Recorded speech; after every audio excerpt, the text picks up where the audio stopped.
The man simply dropped the cash into the tea. After taking the money out, the brand new bills had turned into old ones. Realizing this method worked, the two brothers tossed all the bills into the tea.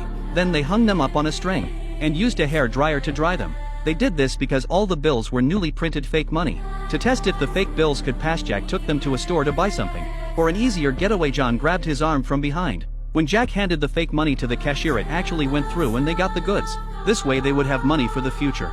Soon after, they realized if they kept using fake bills, it would only be a matter of time before they got caught. To avoid trouble, they contacted the boss, who bought counterfeit money, hoping to exchange their fake bills for real ones. However, the boss didn't believe them.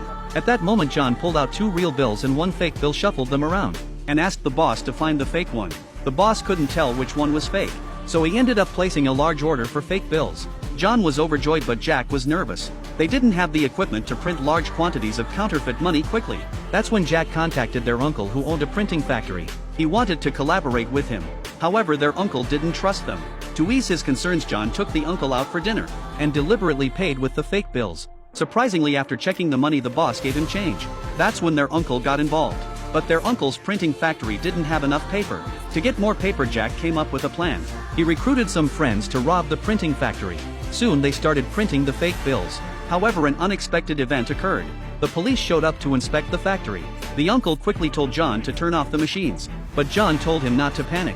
If they shut down the machines now, it would be more suspicious to the police. And tomorrow was the delivery day. The machines couldn't stop. Jack told the uncle to go out and distract the police. There were only 10 minutes left until the fake money was finished. The uncle had no choice but to step out and meet the police. He told them to go inside and have tea, but the female officer insisted he open the factory doors. With no other choice, the uncle pulled another officer aside and said the boss wasn't there and he needed to call him.